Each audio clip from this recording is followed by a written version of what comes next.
భారతీయ ఇతిహాసాల్లో సీతారాముల యొక్క దాంపత్యం ఆదర్శ దాంపత్యం. సకల గుణాభిరాముడు శ్రీరాముడు. రామ రామ అని తలచినంతనే కోరిన కోరికలు తీర్చేటువంటి కొంగు బంగారం శ్రీరాముడు. ఆయనను ఆదర్శమూర్తిగా, ధర్మానికి ప్రతిరూపంగా కొలుస్తారు నేటికి ప్రజలు. ఒక మంచి భర్త అంటే ఎవరు? ప్రేమించేవాడా, గౌరవించేవాడా, లేక బాధ్యతను నెరవేర్చేవాడా? ఈ ప్రశ్నలకు సమాధానం ఒకే పేరు. ఆయనే శ్రీరామచంద్రమూర్తి, పురుషోత్తముడు.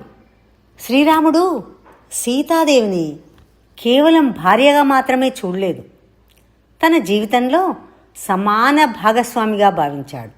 ఆమెను స్వయంవరం తర్వాత గౌరవంగా స్వీకరించాడు.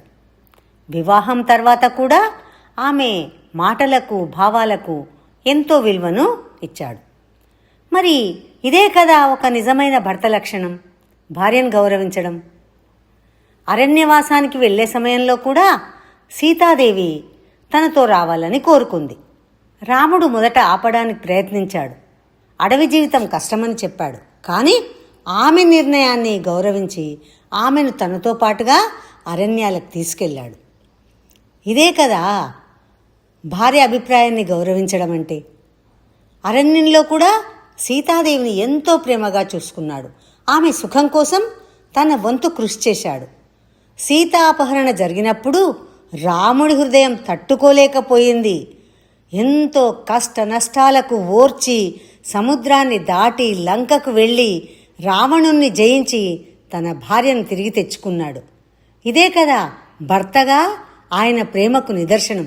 మరి కొన్ని నిర్ణయాలు కఠినమైనవి కూడా తీసుకోవలసి వస్తుంది. ఎందుకంటే ఆయన ఒక ధర్మమూర్తి, ఒక రాజు. ప్రజల అభిప్రాయాన్ని గౌరవించడం ఆయన ధర్మం. మరి శ్రీరాముడి జీవితంలో కూడా ఒక కఠినమైనటువంటి ఘట్టం ఉంది. ప్రజల అభిప్రాయాన్ని గౌరవిస్తూ ఆయన సీతాదేవిని అరణ్యానికి పంపించాడు. ఇది ఒక భర్తగా ఆయనకు బాధాకరమైనటువంటి విషయమే. కానీ ఆమె అరణ్యంలో ఉన్నప్పటికి కూడా ఏ రోజు ఆమెను మరచిపోలేదు.